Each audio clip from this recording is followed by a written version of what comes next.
समयमा भुली मै रुनेछु यादहरू बटुली तिमी घममा छाया भन्ने गर्थ्यौ निष्ठुरी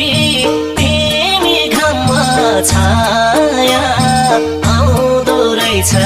सम्झना त छोटे पनि माया आउँदो रहेछ